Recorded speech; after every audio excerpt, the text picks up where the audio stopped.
Vez poder estar aqui nesta igreja, nesta cidade, com os santos, para cultuarmos juntos.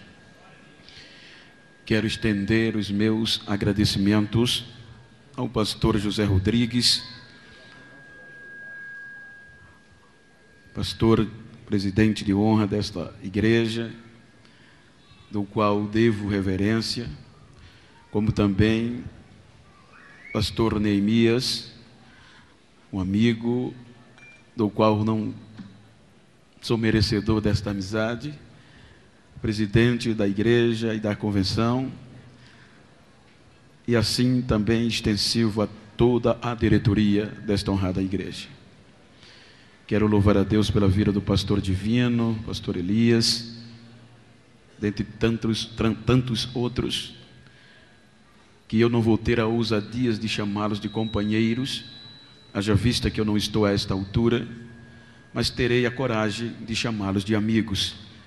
A todos vós, amigos deste honrado ministério, quero reverenciá-los e agradecer a Deus pelo privilégio de estar aqui convosco mais uma vez.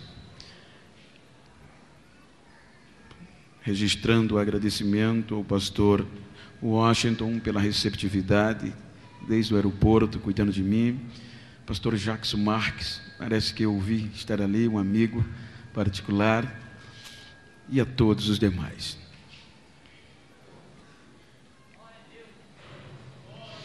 Quero convidá-los para lermos um texto, por demais conhecido, lido, mas é a mensagem que está no meu coração, para meditarmos, haja vista que após cada dia a nossa labuta exige correria, e às vezes nós chegamos na igreja, queira que não, arrebentado, como não somos super crentes, e quantas vezes bombardeados para desistirmos. Juízes, capítulo 16, há um texto,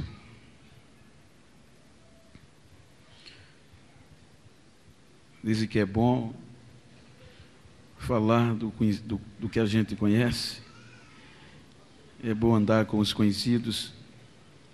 Capítulo 16, do livro dos Juízes, versículos 21 e o 22, tem um texto que eu quero tomar por base para trazer uma mensagem esta noite. O texto, ele diz o seguinte: então os filisteus pegaram nele e lhe arrancaram os olhos, e fizeram-no descer a Gaza, e amarraram-no com 2 cadeias de bronze, e andava ele moendo no cárcere. Mas o cabelo da sua cabeça começou a crescer de novo, logo depois que foi rapado.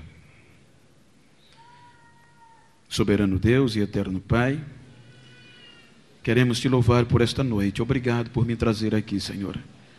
Restaura a minha fé e a minha esperança como a do teu povo, a cada dia, a cada instante. Fale aos nossos corações, em nome de Jesus. Obrigado. Queridos, aqui há um texto, por demais, volto a citar, lido, mas como eu falei e torno a falar, e costumo falar na minha visão, na minha experiência, de que não somos super-heróis e que nós somos exigidos de forma tão ferrenha e que muitas vezes esquecemos dos benefícios de Deus e muitas vezes as afrontas querem prevalecer. Então, por isso que nesta noite eu queria falar-lhes sobre deixaram a raiz. Digam comigo, deixaram a raiz. Quando nós observamos o texto em apreço, este texto nos leva a uma reflexão favorável. Uma reflexão que apresenta um amor inefável, um amor infalível, um amor que perdura independente dos nossos erros. Quando nós observamos o contexto histórico, Deus, ele teria 1001 motivos para desistir do ser humano. Haja vista, se nós lermos o princípio da nossa história, desde o capítulo 1 ao capítulo 2, a Bíblia nos mostra a alegria de Deus verbalizando através do universo da sua criação. Pois a Bíblia mostra que quando Deus terminava um dia, ele via, se alegrava e via que era bom. Quando nós observamos o capítulo 3, a gente vê a decepção que o homem causou a Deus. Neste pormenor, Deus já teria 1001 motivos para desistir do ser humano. Mas Deus acredita, persevera em acreditar e em investir no ser humano. Se nós observarmos, quando chegamos no capítulo 6 do Gênesis, a Bíblia nos mostra que houve uma degradação generalizada do ser humano. Pois a Bíblia diz que, mais uma vez, agora não só um homem, mas por um homem o pecado entrou e espalhou sobre todos. Então a Bíblia no capítulo 6 nos diz que o pecado do ser humano perdurou, tomou conta e degradou-se toda aquela geração. Quando Deus teria mais motivo ainda de desistir do ser humano. Mas Deus preserva 8 almas. E quando nós chegamos no capítulo 12, depois da decepção da Torre de Babel, posterior, o recomeço do capítulo 8 do Gênesis, nós deparamos do capítulo 9 ao 11 com mais decepções. Mas quando nós chegamos no capítulo 12, percebemos que aquela geração havia se corrompido e estava distante de Deus. Então Deus entra no cenário e faz uma proposta inusitada a Abraão. E a Bíblia nos mostra que Abraão acreditou na proposta de Deus, aceitou e partiu para uma terra que ele não conhecia.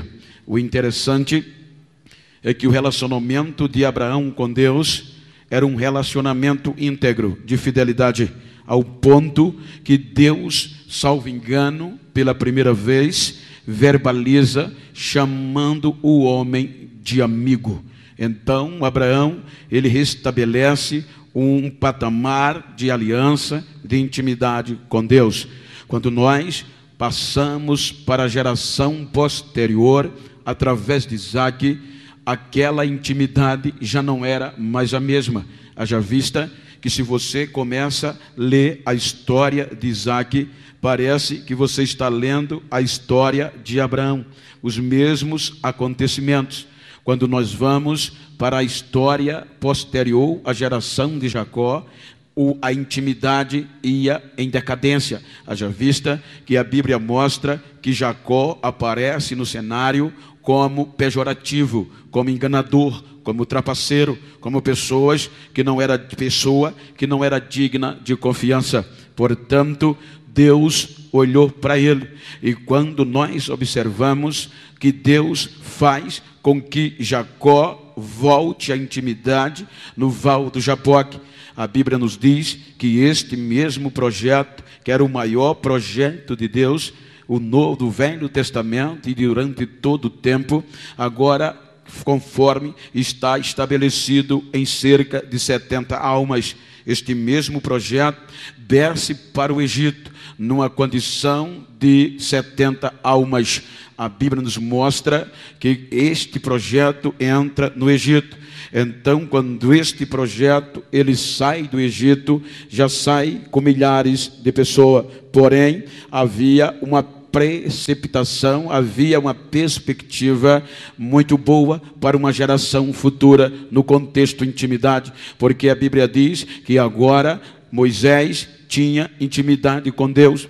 Era tão íntimo porque Moisés renunciou a algumas coisas que a Bíblia nos diz que Moisés falava com Deus cara a cara. Isto era uma intimidade. E qual era? Um futuro promissor. O futuro promissor em contexto de relacionamento com Deus era que a Bíblia nos mostra que Josué trazia uma perspectiva favorável, pois a Bíblia diz que quando Moisés subia ao monte para falar com Deus, a maioria do povo dispersava, a maioria ficava distante, mas Josué não, ele ficava ao pé do monte. Se Moisés passasse o tempo que fosse, Josué estava no pé do monte. Ele queria ter intimidade com Deus. Quando Moisés entrava na tenda para falar com Deus, Josué era o único que ficava na porta. Ele queria também ouvir Deus. Moisés saía da tenda,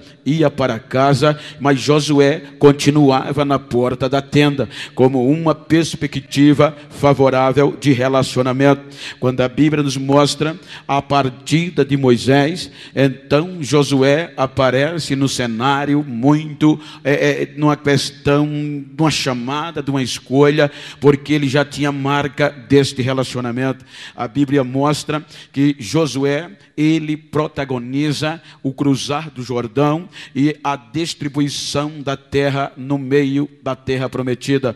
Ele estabelece as tribos na terra prometida. Aí nós adentramos no capítulo 2 do livro dos Juízes. Quando nós observamos, depois das tribos estarem distribuídas, a Bíblia diz que Josué veio a falecer. Porém, quando Josué faleceu, posteriormente os anciões também faleceram. Falecendo os anciões, a Bíblia diz que surgiu uma nova geração que não conhecia Deus e não era testemunha dos seus milagres. Esta nova geração não tinha intimidade com Deus. A geração que saiu do Egito, simplesmente 2 adentraram na terra. Importa-se a dizer que aquela nova geração, ela viu o Jordão voltar atrás e ela viu Deus fazer milagre, mas não tinha intimidade com Deus. Então esta geração que não tinha intimidade com Deus começou a contrariar a vontade de Deus e a fazer conchavos e aliança com os moradores da terra. Perderam a identidade e agora ficaram distante de Deus. Sem ter intimidade com Deus, esta nova geração fica à mercê do inimigo. A Bíblia diz que esta nova geração perdeu este relacionamento porque não tinha intimidade com Deus. E aqui começa um dos piores e mais danosos momentos da história, porque a Bíblia diz que o povo começou a andar como queria, adorar o Deus que queria. Então Deus, ele abre mão e entrega o povo a ser escravo mais uma vez. A Bíblia diz que Deus entrega esta geração na mão dos moradores da Mesopotâmia, liderado pelo homem chamado Cusã-Risataim. O interessante é que, se nós fizermos uma retrospectiva daqui da história, eles passaram, aquela geração não tinha experiência com a servidão. Aquela nova geração não tinha experiência nem com Deus e nem em ser escravo, porque todos que foram escravos no Egito, só 2 sobreviveram, e até agora eles só estava Caleb. Então aquela geração, ela não sabia o que era ser escravo. A geração passada foi escrava nas terras alheias. Uma coisa é você ser prisioneiro, ser escravo fora da sua terra, mas coisa bem pior é você se tornar escravo dentro da própria casa. Era isso que Deus agora fez. Esta geração estava morando, habitando na terra que Deus prometeu a Abraão, a Isaac e a Jacó. Agora esta geração estava justamente na terra que Deus prometeu manar leite e mel. Portanto, esta geração agora começa a sofrer as sanções da escravidão, porque os moradores da Mesopotâmia subjugavam este povo, e esta geração, sem ter intimidade com Deus, começava a decair. Portanto, irmãos, uma coisa é você ser escravo no mundo, outra coisa é você ser escravizado dentro da igreja. É bem pior. Então o povo perdeu o sentido e Deus entrega na mão dos moradores da Mesopotâmia. A Bíblia diz que por um período de 8 anos de escravidão, esta geração não suportou a pressão. Então esta geração começou a ver que os erros dela não destruíam, mas sim a falta de esperança. Então esta geração lembrou que quando os seus antepassados estavam em crise, não tinha outro meio a não ser chorar, botar a cara no pó e clamar o único e verdadeiro Deus. Então esta geração começa a chorar e começa a clamar socorro de Deus. Esta nova geração queria agora ter intimidade com o Deus de Abraão, de Isaac e de Jacó. O importante é que eu volto a dizer, eu quero redizer e volto a dizer que os nossos erros não destroem a gente. O que nos destrói é a falta de esperança, porque se os nossos erros nos destruíssem, o que seria das grandes personalidades da Bíblia? Mas todos aqueles que sobreviveram foi porque não deixaram morrer a esperança. Se os nossos erros nos destruíssem, Pedro teria sido destruído. Aí se Judas só foi destruído porque perdeu a esperança. Então, se você pode, diga para esse irmão que está ao seu lado, os teus erros não te destroem. Você não pode perder a esperança. Então o povo estava no erro e o amor de Deus é maior, porque a Bíblia diz que mesmo nós sendo infiéis, Deus permanece fiel. Os nossos erros não alteram a fidelidade de Deus. Os nossos erros não mudam quem é Deus na história e na fidelidade. Então Deus ouve o clamor do povo e desce para os livrar. A Bíblia diz que o Espírito do Senhor sacode um jovem chamado Otiniel, que no original é leão de Deus, o primeiro juiz que Deus levanta para julgar o povo. Porém, ele trouxe um período de paz, mas a Bíblia diz que nós somos sujeitos ao ser humano, é propenso às coisas erradas. Então não demora muito, o povo volta a inclinar-se ao erro de novo. Então Deus mais uma vez entrega-os agora em uma coalizão militar e política. Qual era? Os moabitas e os amonitas, lideradas pelo rei Ecrom. Quando esta coalizão subjugou o povo por um período de 18 anos consecutivos, então esta geração, já que teve experiência com Deus na primeira vez, sabia que Deus é manso e compassivo. Então esta geração chora e Deus mais uma vez entra em evidência.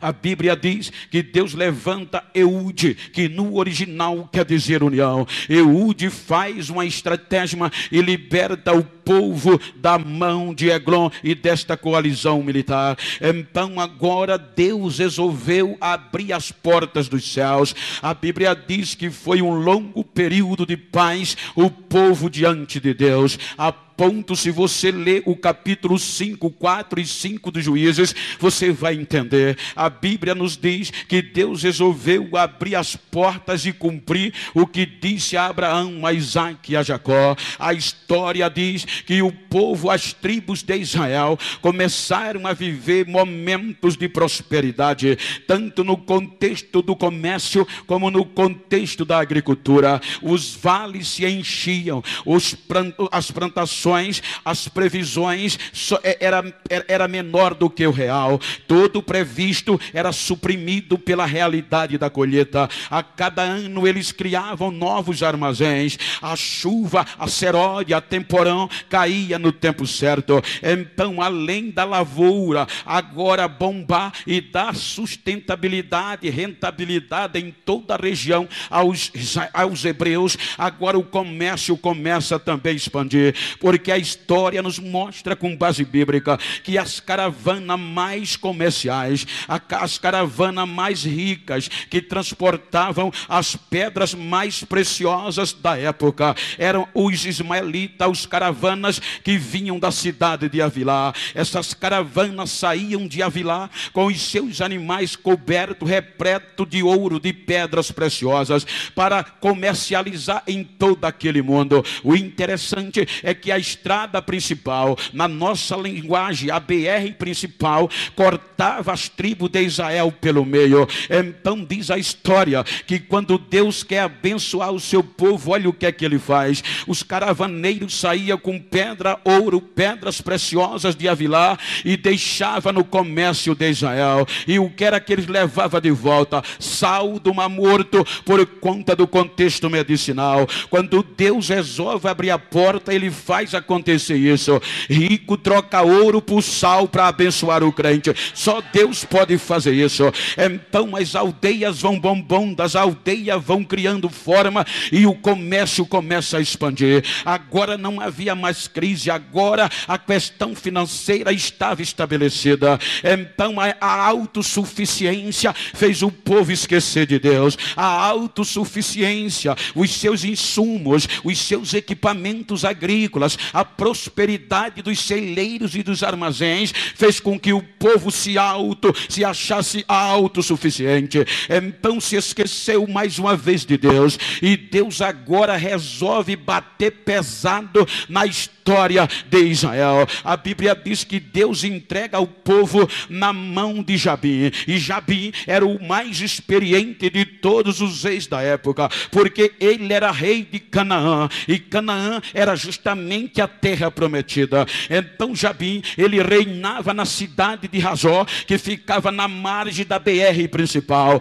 Ele sabia toda a porta por onde a riqueza entrava nas aldeias de Israel. Ele sabia por onde entrava o ouro, por onde entrava a prata e por onde a lavoura prosperava. Então, quando Deus entrega o povo na mão de Jabim, agora o povo não entende o que Deus faz. Deus resolve agora bater pesado para despertar o povo. Eu estava pregando numa escola bíblica em Campo Grande e eu não esqueço do que eu vi. Quando a mensagem apertou, dizia a irmã, aí a mensagem começou a se tornar tão dura que o povo ficava calado e suspenso. E no meio da dureza, um crente levanta e começa a gritar: bate mesmo, Jeová. Agora bate com a fivela para a gente sentir a dor. Agora Deus resolveu bater com a fivela para o povo sentir a dor. Agora Jabim começa a fechar todas as portas. Jabim não ataca as tribos de Israel, mas como lhe Deus deu autoridade,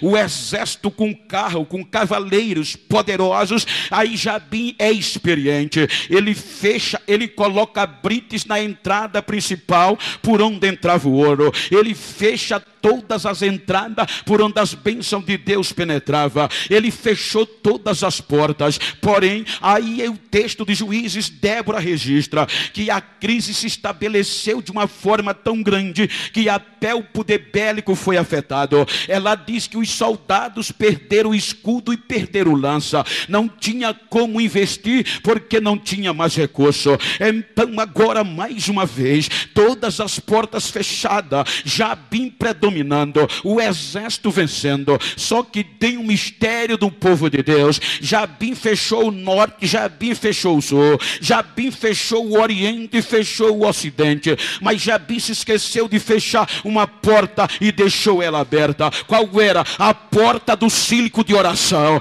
Ele se esqueceu de fechar o círculo de oração. Esse círculo de oração não tinha privilégio que a gente tem. Esse círculo de oração não tinha pisar em tapete de pelúcia, não tinha microfone sem fio. Este ciclo de oração funcionava debaixo de um pé de palmeira em cima das pedras. E quem não aceitava a crise corria para lá. Quem não aceitava a crise deixava a lágrima lá. Quando Jabim pensou que fechou todas as portas, aí o ciclo de oração chegou no céu. E Deus desce com o seu espírito e toca fogo lá dentro. Aí Deus levanta Débora e Baraque para libertar o povo. Agora o povo é liberto. Eu não quero estender o meu horário, mas na questão, irmão, você vai perceber que Deus liberta o povo com mão forte, com milagre pelo poder que ele assim tem. A Bíblia nos diz, Débora faz questão de dizer, olha que mistério, Baraque era o general, era o homem de guerra, mas tem coisas na igreja que ser valente não resolve, ser brabo não resolve, cargo não resolve, divisa não resolve. Aí o Espírito sacode e diz, Débora, aonde é que ele desce? Ele vai lá no círculo de oração e diz, Débora, manda chamar Baraque, que Deus ouviu esta oração e vai livrar o seu povo.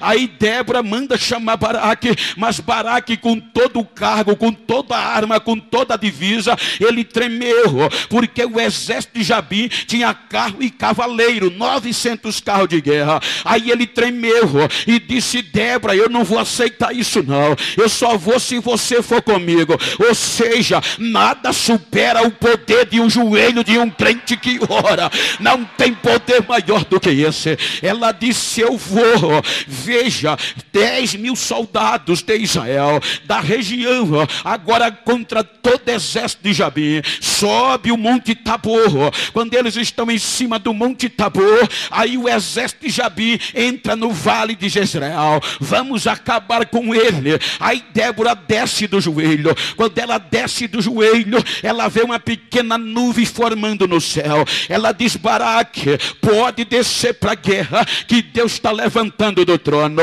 Olha o que é que Deus faz. No pé do Monte Tabor passa o ribeiro de Quizon. Depois do ribeiro vem o vale de Jezreel, ou planície de Esdralon. Aí Deus entra como na guerra. Aí Débora diz que as estrelas entraram na batalha e as nuvens começaram a gotejar água. Deus derramou um toró de chuva tão grande que o ribeiro de Quizon encheu de água. Quando o ribeiro de Quizon encheu, transbordou e alagou todo o vale. Agora os cavalos e os carros atolavam no meio da lama do valente Jabim. E os filhos de Deus entravam com a espada na mão, debaixo do poder da oração, e dando vitória e dando livramento. E ela diz, o Senhor deu vitória ao seu povo e livrou-os da mão de Jabim e de Sísera. É Deus que faz isso. Somos propensos aos erros. Se você observar, você vai ver o povo descendo para o erro de novo. Aí você vê Deus levantando Gideão. O Espírito tomava Gideão. Você vê o povo errando, Deus levanta Abimeleque. Você vê o povo errando, Deus levanta Tola. Você vê o povo errando, Deus levanta Jair. Você vê o povo em crise, Deus levanta Jefté. Você vê o povo em crise, Deus levanta Ibizã. Você vê o povo em crise, Deus vai lá com o seu espírito e sacode Elon. O povo erra de novo. Aí Deus levanta Abidom, mas entrega o povo na mão do pior inimigo de todos os tempos, que eram os filisteus. A Bíblia diz que pelo segundo ano, pela segunda vez consecutiva, os filisteus dominaram o povo por um período de 40 anos. 12 juízes na ordem arônica. 12 juízes foram levantados e sacudidos pelo poder de Deus. E o povo errando. Aí o povo agora ora. Capítulo 12. E agora Deus resolveu agir diferente. Agora Deus não levanta ninguém. Lá desceu o Espírito, não. A Bíblia diz que agora Deus resolveu usar quem ninguém acreditava. A Bíblia diz que agora Deus faz uso de um útero fechado. Deus agora começa a usar os impossibilitados. Porque se você observar, Abraão foi escolhido segundo a ordem de Melquisedeque. Mas como o povo começou a errar, a ordem de Melquisedeque foi quebrada. E Deus levantou a ordem arônica. E a ordem arônica precisava de portas de emergência. E aqui Deus levanta a primeira porta de emergência, que ninguém esperava. O anjo desce na tribo de Dan e ainda desafia e diz à mulher: eu sei que tu és estéril. Eu sei que ninguém acredita em você. Eu sei que o teu útero é fechado. Eu sei que é improvável, mas aprove Deus usar o teu útero para levantar um menino e ele vai salvar, vai libertar o povo da mão dos filisteus. Ei. Agora olha o que é que o anjo diz: mulher, a partir de hoje, você não pode tocar em nada morto ou cadáver. Falando para a mulher. O menino nem tinha sido gerado ainda. A partir de hoje, você não pode beber nada que venha derivado da uva. Você não pode comer nada imundo. E quando o menino nascer, você não pode passar navalha na cabeça dele. Aqui é um segredo. Deus instituiu, ordenou o que a mulher deveria fazer para a bênção acontecer. Ou seja, eu acho lindo quando Salomão fala sobre instruir, ensinar a criança. O texto não diz ensina o menino o caminho que se deve andar. Se você olhar, o texto diz ensina o menino no caminho que se deve andar. Ou seja, há uma diferença no nosso vocabulário. Para ensinar o caminho é fácil. Eu preciso voltar para o hotel. Alguém pode me fazer chegar daqui até lá, mas eu incorro no erro de me perder. Você vai dizer: olha, pastor, você pega a rua fulano, rua ciclano, você lá na frente dobra a direita, à esquerda chega. Eu posso me perder, mas aí é fácil. Mas ensinar no caminho é diferente. Você tem que ir na frente, você tem que dar exemplo, você tem que dizer: vamos por aqui, deixa comigo, vai, vamos por aqui. Você tem que ir junto. Deus estava dizendo: quer que a bênção aconteça, quer que o menino sacuda, você tem que dar exemplo, tem que começar por você. Diga para quem está ao seu lado: quer que a tua casa se exploda de bênção, seja exemplo, tem que começar por você. Você tem que ir na frente.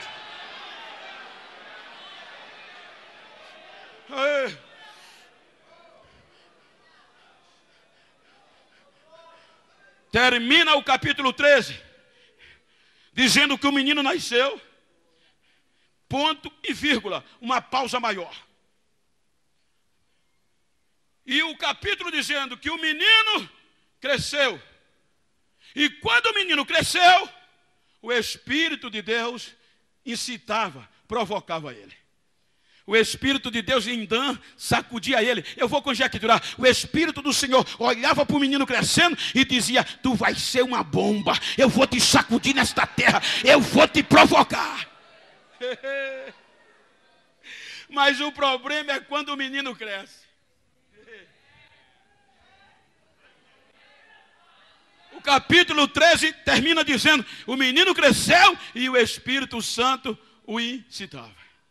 Começa o capítulo 14, o menino cresceu. Então quando o menino cresce, não quer obedecer. Aí o menino se apaixona por uma filisteia. Aí o pai disse: filho, vem cá. Será que não tem crente aqui dentro, meu filho? Não, pai, mas eu gostei dela. É top de linha, pai. É top line. Só que a Bíblia diz que foi Deus que fez. Aí o pai chama o menino, chama a mãe e vai para Tímina acertar o dote com a moça. Porque o menino cresceu. Fazer o quê? Vai perder? Aí a Bíblia diz, capítulo 14, que quando eles vão para Tímina, eles passam em uma plantação de uva. E aqui tem um texto interessante. A Bíblia diz, eles foram. Aí quando eles passaram na plantação de uva, aí o texto sai do plural e vai para o singular. O texto diz que um leão novo saiu da plantação de uva contra ele. Poderia ser contra eles, mas o leão saiu contra ele para destruí-lo. Quando o leão se apodera que vai destruí-lo, aí o Espírito Santo diz, agora eu te pego. Aí a Bíblia diz que o Espírito Santo pega Sansão, e Sansão rasga o leão como se fosse um cabrito novo. E esconde o corpo do leão. O menino começou a pegar fama. O problema está aqui. É que muitas vezes a gente acha que é a gente que mata o leão. Eu entrei, agora onde é? Eu entrei com os 2 pés. Quebrou tudo, virou nada. Quem vira é ele, quem quebra é ele, quem mata é ele. Não está essa onda aí agora? Deus usou, já vou abrir o ministério. Vou enricar, vou crescer. A fama chegou, gente. O menino começou a ficar famoso. O menino ficou tão famoso que a Bíblia diz que o menino agora desafiava o impossível. O pai vai lá, acerta o noivado, volta para casa. Aí o texto continua dizendo, passando-se alguns dias, aí ele agora vem só. Estava grande. Eu agora vou só. Porém, quando ele foi só, aí o texto diz que ele desviou do caminho com um objetivo, qual? Ver o corpo do leão que havia matado. Quando ele chegou onde o corpo do leão estava, ele tem uma surpresa agradável. O corpo do leão estava coberto com favos de mel. Então era fácil. Ele pegou o mel, comeu, trouxe para casa e deu o pai e a mãe. A festa rolou. Aí o texto diz, mas ele não disse o pai nem a mãe de onde veio o mel.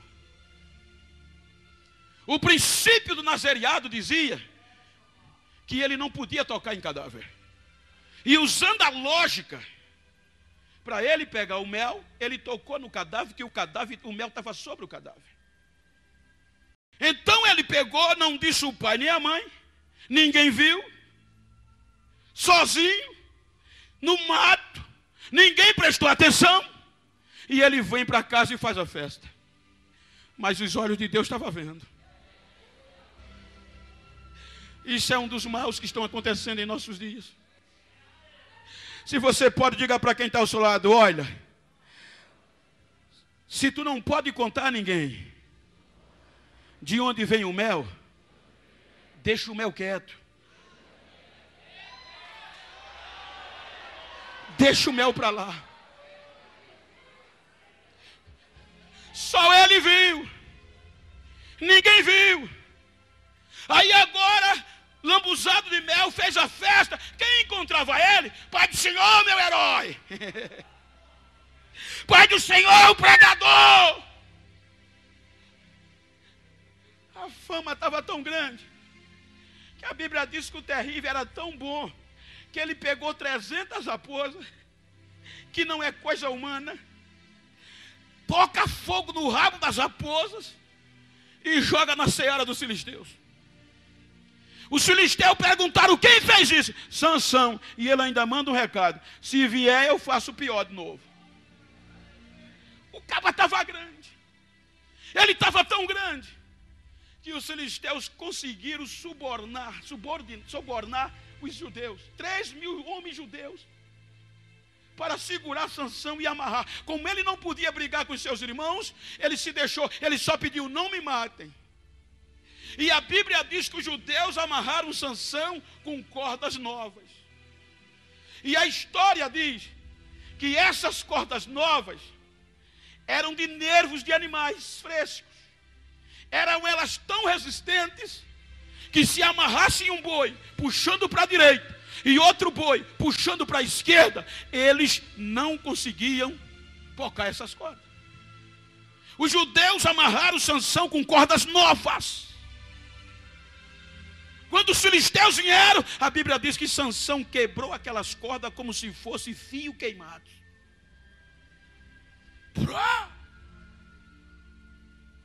Matou os filisteus e ainda se tornou cantor. Pode olhar que a Bíblia diz que ele pegou uma queixada de jumento, fez um estrago e depois compôs o hino e saiu cantando. Com uma queixada de jumento eu fiz um montão, com outra queixada eu matei outro montão, com outra queixada eu matei mil, fez um hino, matei mil, e esqueceu ele que foi o Senhor.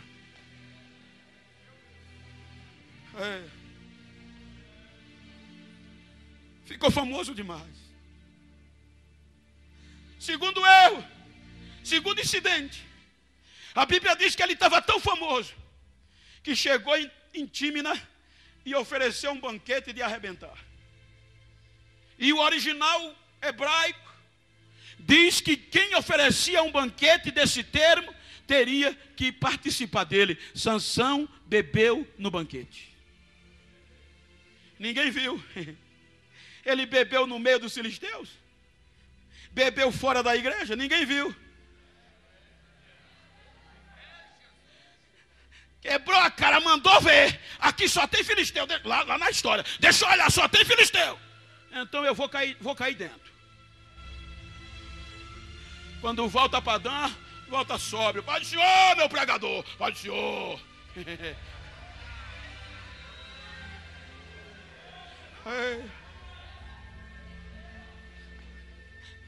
Veja, se você olhar o capítulo 15, Deus deu oportunidade a Sansão.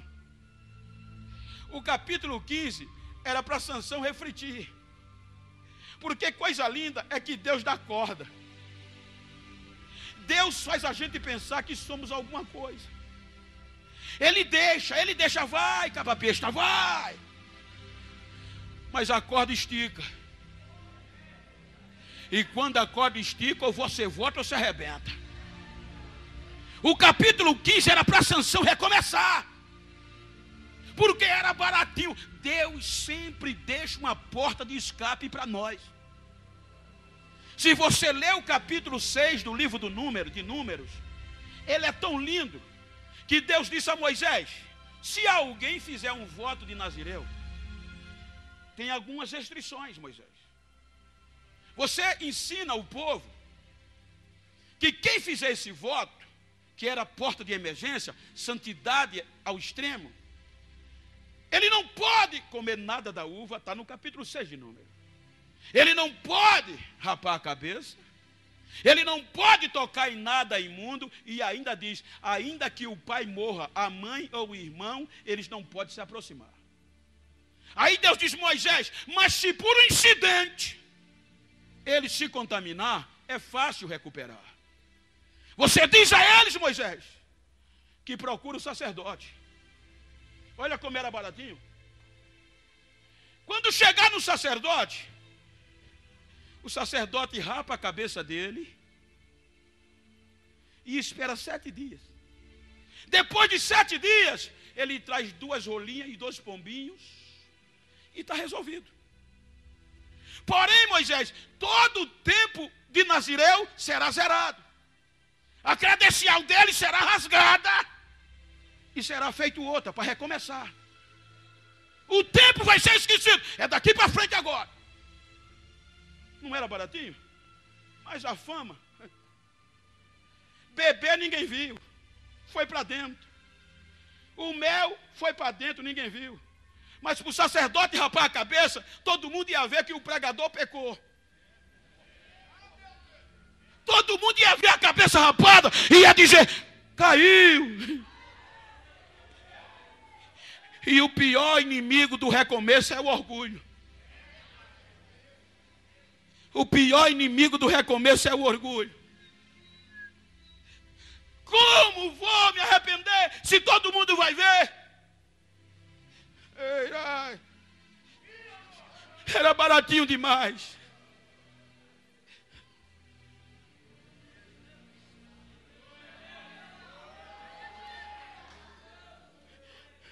Você pode olhar que termina o capítulo 15, ele não vai ao sacerdote.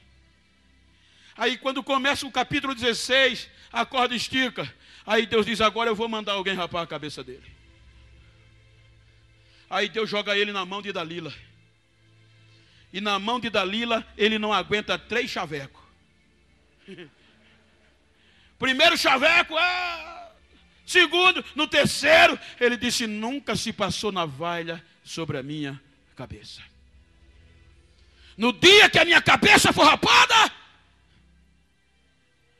eu serei igual a qualquer outro homem. E dormiu. Quando ele dormiu, a Bíblia diz que Dalila rapou a cabeça dele. Máquina zero. Quando todos os cabelos caíram, ela gritou, Sansão, já vem os filisteus. Quando ele levanta, já não era mais o mesmo.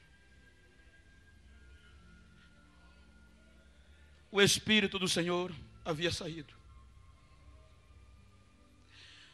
E os filisteus pegaram ele. Olha o que é que os filisteus fazem. A Bíblia diz que os filisteus arrancaram os olhos. A minha versão diz, arrancaram o globo ocular. Os filisteus prenderam-o agora com cadeias de bronze. E os filisteus fizeram-no descer a Gaza. E quando ele chega em Gaza, no cárcere, na prisão de segurança máxima, ele vai fazer serviço de jumento. Rodar o moinho. Um projeto de Deus. Fazendo serviço de jumento. Você está entendendo? Diga para quem está ao seu lado, vigia, que ainda tem vaga lá.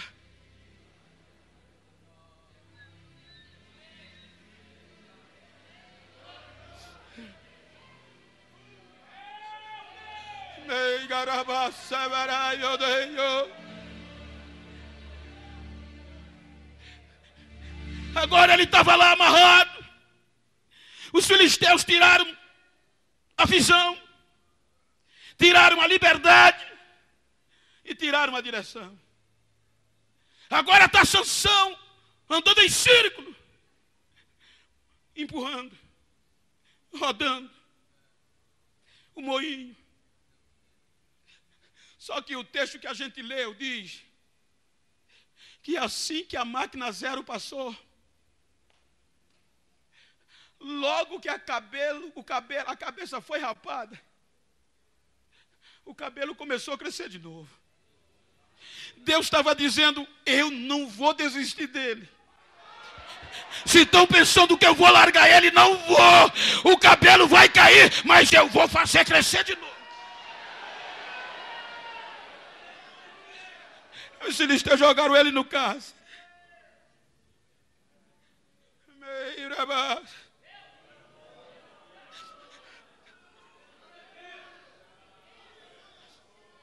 Eu não esqueço de uma mensagem, de um testemunho que eu ouvi. O pregador dizia que recebeu um convite para pregar alguns quilômetros, 600 da cidade. E quando chegou o dia da pregação, como costume, ele pegou 3 pares de ternos, botou na mala. E quando ele ia fechar, e Deus disse, coloque o quarto. Ele colocou. Foi colocar os 2 pares de sapato, Deus disse, esqueceu do último. Coloca o terceiro, ele pôs. Ele disse que foi na garagem, pegou o carro novo e partiu para a viagem. Quando ele chegou no caminho, 300 quilômetros tinha rodado, chegou em um posto de combustível, emparelhou com o posto e diminuiu a velocidade.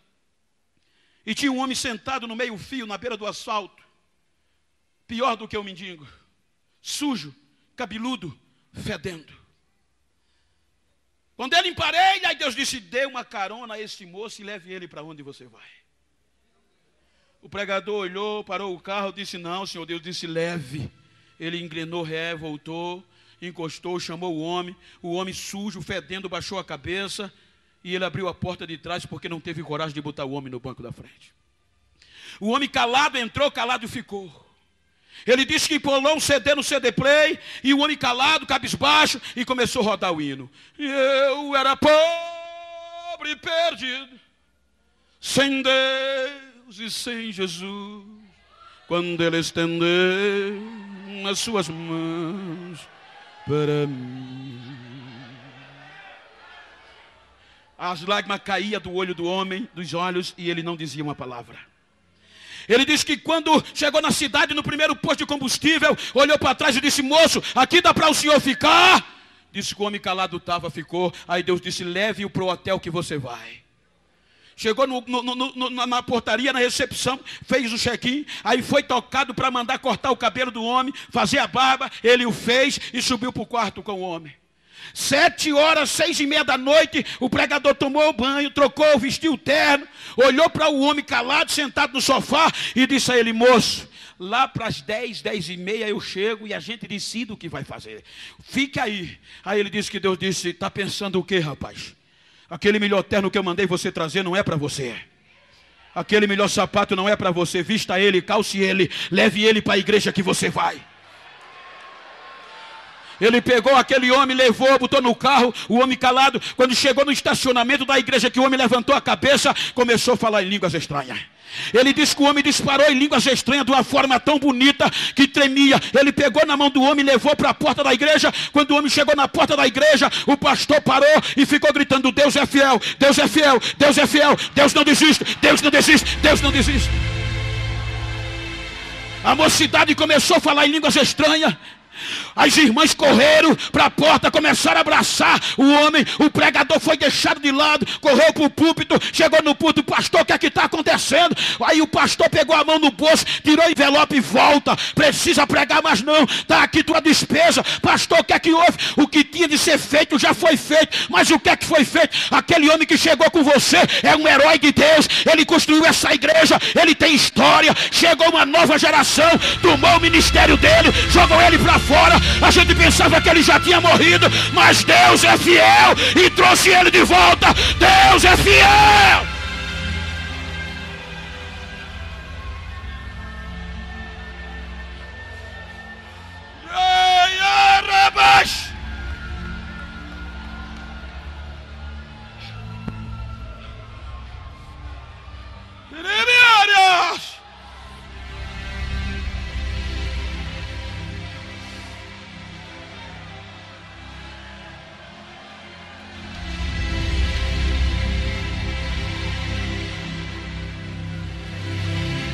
Jogaram Sansão no cárcere.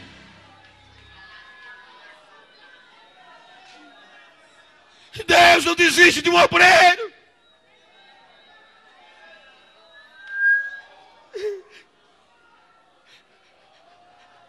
Era comum na época, diz a história, os pagãos, quando o seu Deus, mesmo sendo supersticioso, quando o Deus de um pagão vencia uma batalha, eles humilhavam o outro Deus. Eles faziam um culto de ação de graça para mostrar que o seu Deus venceu o outro. Então Sansão, Senhor,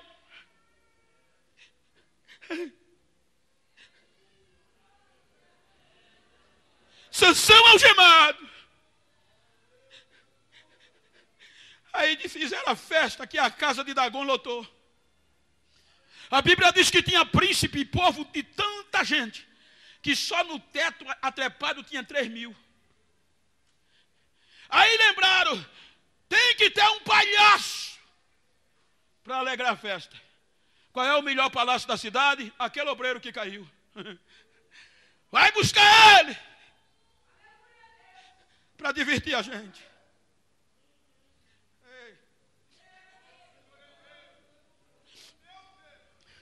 Eu vou conjecturar.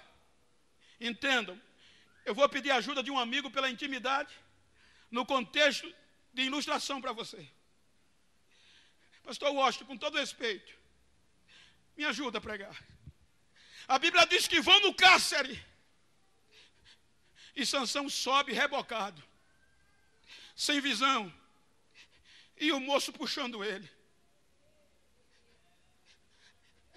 Preste a vergonha do Deus de Abraão. Preste a vergonha do Deus de Isaac. Preste a vergonha do Deus de Jacó. Quando chega no templo de Dagom, o moço joga Sansão. Aí Sansão olha para o moço, a Bíblia diz que o povo vibrava. Aí Sansão olha para o moço e diz: eu estou quebrado. Me coloca na coluna central. Eu preciso me encostar. O moço com dó leva ele na coluna central. Isso aqui é lindo. Esse texto mostra que Sansão no cárcere vinha orando. Porque a oração é um diálogo com tempo de falar e de ouvir. Só que ele só falava e não ouvia. Veja que quando ele se encosta na coluna, ele não ora, porque ele já tinha orado. A Bíblia diz que ele clama. E o clamor é você gritar no volume máximo. É topar o volume no canto e abrir a boca. Quando ele topa o volume no canto, ele grita: Senhor, me usa de novo.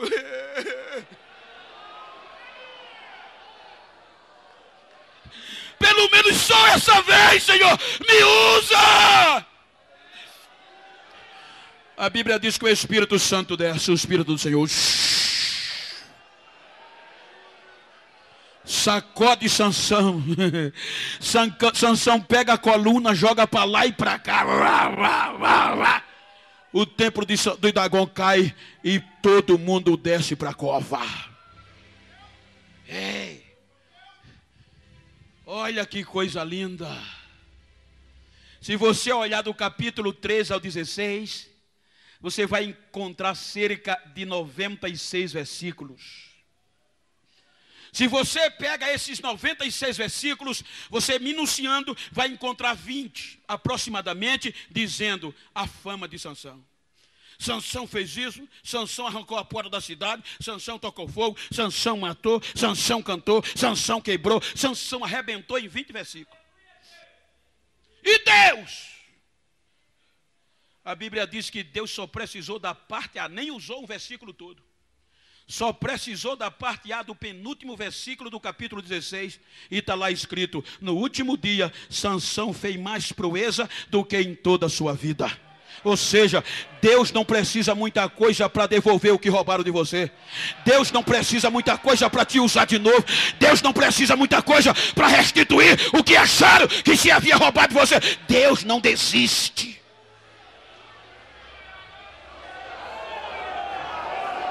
Deus não desiste. Fique de pé se você pode.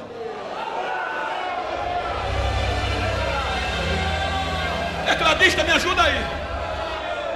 Se você pode e está perto de uma pessoa do mesmo sexo que o seu, a não ser que seja um parente, vira para ele assim como eu estou com o pastor Washington aqui, olhando para ele, frente a frente, olhando para ele. Olha nos olhos dele e diz: e faz um favor, depois desse culto, se porventura tu encontrar um filisteu perdido por aí, que pensou que eu estava acabado, que pensou que Deus tinha desistido de mim, faz um favor para mim, dá um recado a ele, diga que eles cometeram 2 erros. Primeiro, me deixaram vivo, e segundo, rapar a cabeça, mas deixar a raiz.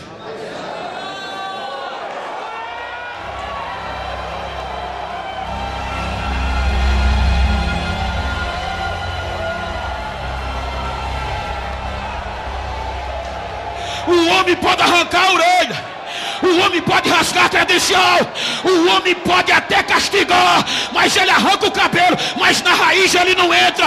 O cabelo é para fora, a raiz é para dentro. Só quem mexe é Deus, só quem mexe é Deus, só quem mexe é Deus.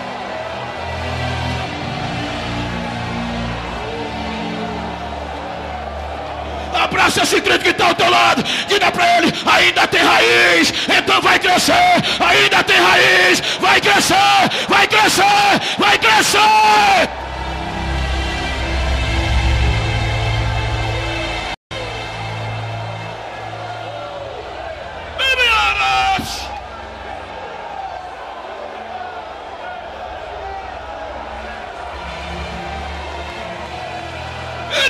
saio. Ramapia oixal.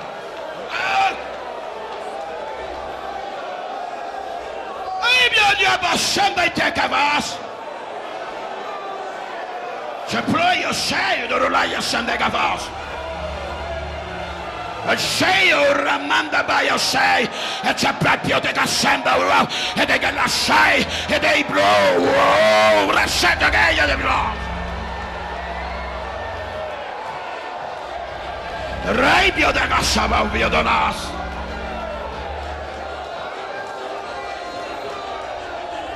Eu restauro esta noite, diz o Senhor. Estou devolvendo sonhos perdidos.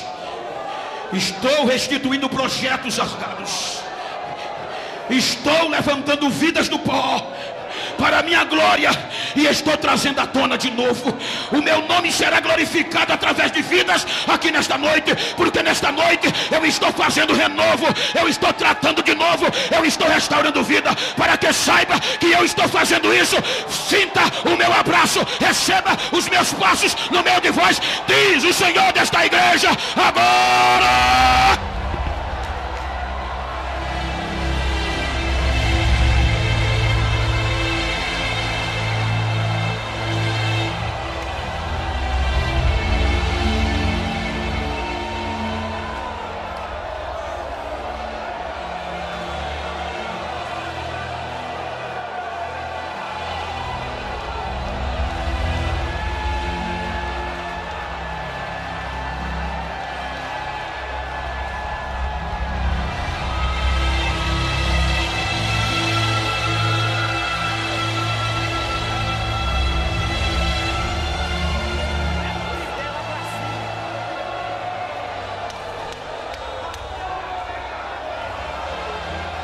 adora, adora, adora. Quem não é batizado com o Espírito Santo, recebe aí agora batismo, recebe variedade de língua, recebe dom de profecia. Dá lugar, dá lugar, adora.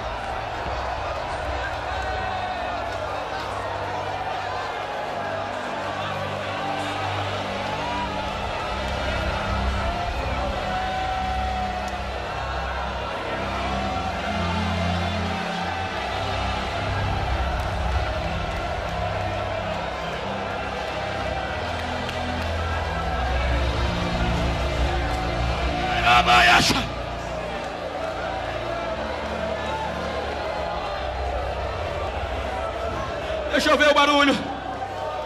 Deixa eu ouvir o barulho. Quem tem línguas estranhas, dispara em línguas estranhas. O Espírito Santo está aqui. A renovo, a restauração, a restituição. O Espírito Santo está aqui. Deus está aqui. Deixa eu ouvir os passos. Deixa eu ouvir o barulho de quem está sentindo. Deixa eu ouvir línguas estranhas. Deixa eu ouvir dom de profecia. Quem não tem língua estranha, recebe agora. Recebe agora.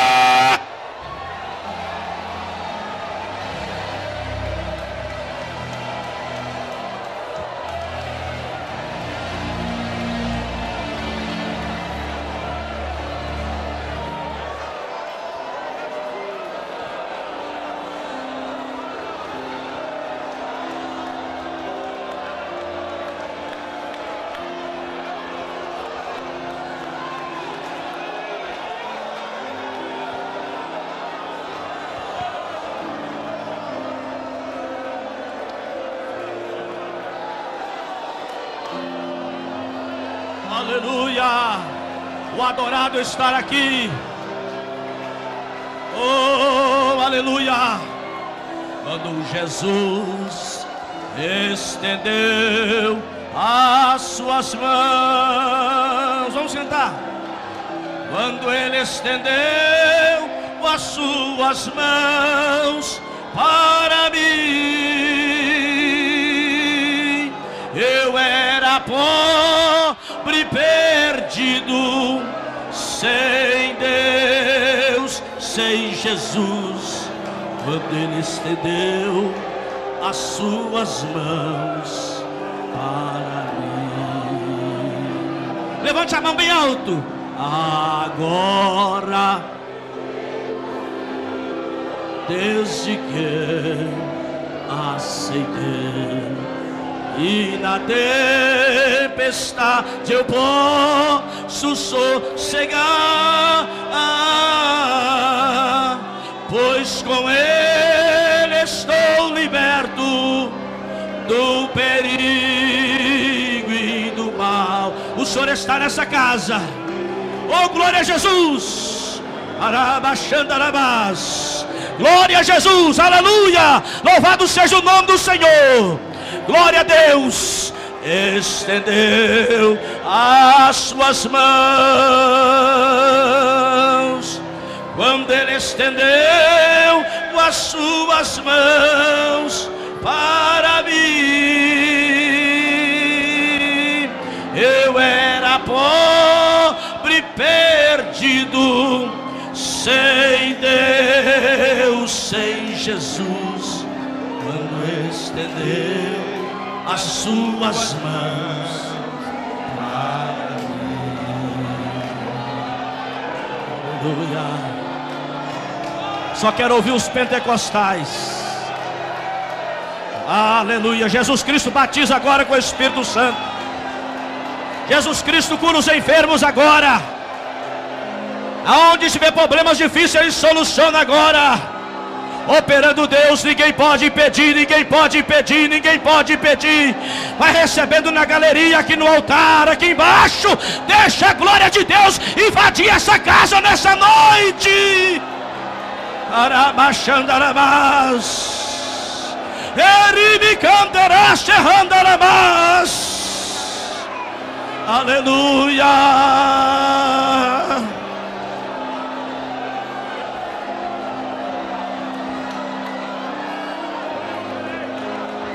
Manda mais, Jesus, manda mais, Jesus, manda mais, Jesus. Queremos receber, queremos receber, queremos receber.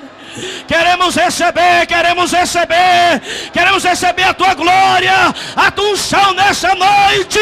Queremos que o Senhor invade os nossos corações nesta noite. Aleluia, aleluia. Será que tem alguém? Será que tem alguém que não foi comovido? Você que está parado, você que está distanciado, será que você não sentiu que Ele está nessa casa e quer te trazer de volta? Sai do teu lugar e vem aqui agora em nome de Jesus. Enfrenta quem que você tiver que enfrentar hoje e vem aqui para receber a oração agora. Você que está parado, distanciado, aonde está a primeira pessoa? Aonde está? Eu quero ver aonde está a primeira pessoa. Aonde está a primeira pessoa? Tem alguém? Tem alguém? Aonde está a primeira pessoa? Tem alguém na galeria? Aqui embaixo, irmão, olha se tem alguém do seu lado. Olha se você trouxe alguém que ele precisa hoje fazer um concerto com o Senhor. E hoje é a oportunidade. Aonde está a primeira pessoa? Tem alguém aqui? Diante desta multidão, será que encontra alguém nesta noite aqui para isto? Para fazer esse concerto com o Senhor nessa noite? Você mesmo que não é evangélico, que entrou aqui nessa noite e quer nessa noite entregar a sua vida para Jesus, agora é a oportunidade. Aonde você está? Aonde você está? Nós não vamos passar do horário, mas eu quero saber aonde você está. Se você quer, é agora, não é amanhã, não é depois da manhã. Está vindo lá a primeira pessoa, traz ele aqui. Isto, traz ele aqui. Isto é hoje, não é amanhã. A primeira barreira já foi rompida. Isto, vem cá, jovem. Alguém fica, vem cá, irmão, fica do lado dele aqui. Isto, vem cá, abrace ele aqui. Isto, aonde está a segunda? Aonde está a segunda? Aonde está a segunda pessoa? Tem alguém mais? Tem alguém mais que quer romper a multidão e quer vir aqui à frente? Jesus quer te salvar. Jesus quer te libertar. Quer perdoar os seus pecados e escrever o seu nome no livro da vida. É hoje, não é amanhã, neste momento. O Senhor fala no seu coração. Vem agora, vem depressa. Se há alguém também que necessita de vir à frente, venha depressa, não deixe para amanhã. Nós vamos estar orando por essa vida aqui agora, neste momento, por esse jovem. que está tomando a decisão de aceitar Jesus como seu Salvador. Olhe para mim, jovem. Jesus Cristo te ama. Ele quer te salvar. Está vindo mais uma aqui. Isto. Glória a Deus. Aleluia. Aonde está? A terceira. Se tiver na galeria, dá um sinal que nós esperamos. Nós esperamos. Se estiver na galeria e quer vir receber, dá um sinal que nós vamos esperar aqui ainda. Você chegar aqui embaixo. Tem mais alguém? Tem mais alguém para nós orarmos? Tem mais alguém? Tem mais alguém que quer romper a multidão? Quer dizer, eu quero sentir essa alegria que esse povo sentiu hoje. Eu quero sentir esse gozo que esse povo sentiu aqui hoje. E é só entregando a sua vida para Jesus, para você sentir tudo isso que nós sentimos aqui hoje. É só você aceitá-lo como o Salvador da sua vida. Aonde está a terceira pessoa? Se tem mais alguém, vem depressa. Vem depressa, porque Jesus Cristo quer te salvar. Ele quer perdoar os seus pecados e escrever o seu nome no livro da vida. Se não tem mais ninguém, nós vamos orar por essas pessoas que estão aqui, que necessitam. Igreja, estende as mãos aqui para frente e vamos estar orando por essas vidas que estão agora rendendo aos pés do Senhor. Pastor Paulo Santos, vem cá fazer a oração, pastor.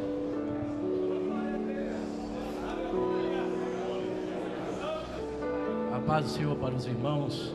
Querido Jesus, nós te agradecemos por este culto desta noite, quando a sua presença, Senhor, é real aqui nesta noite.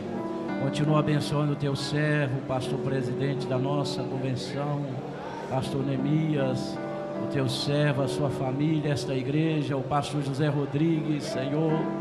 Ó Deus, e estas pessoas, essas almas que aceitaram a ti. Perdoa os seus pecados, Senhor. Escreva os seus nomes no livro da vida, Senhor. Dá-lhes vitória, porque tu és um Deus verdadeiro e fiel. É o que nós te pedimos, ó Pai, em nome de Jesus. Amém. Podemos sentar.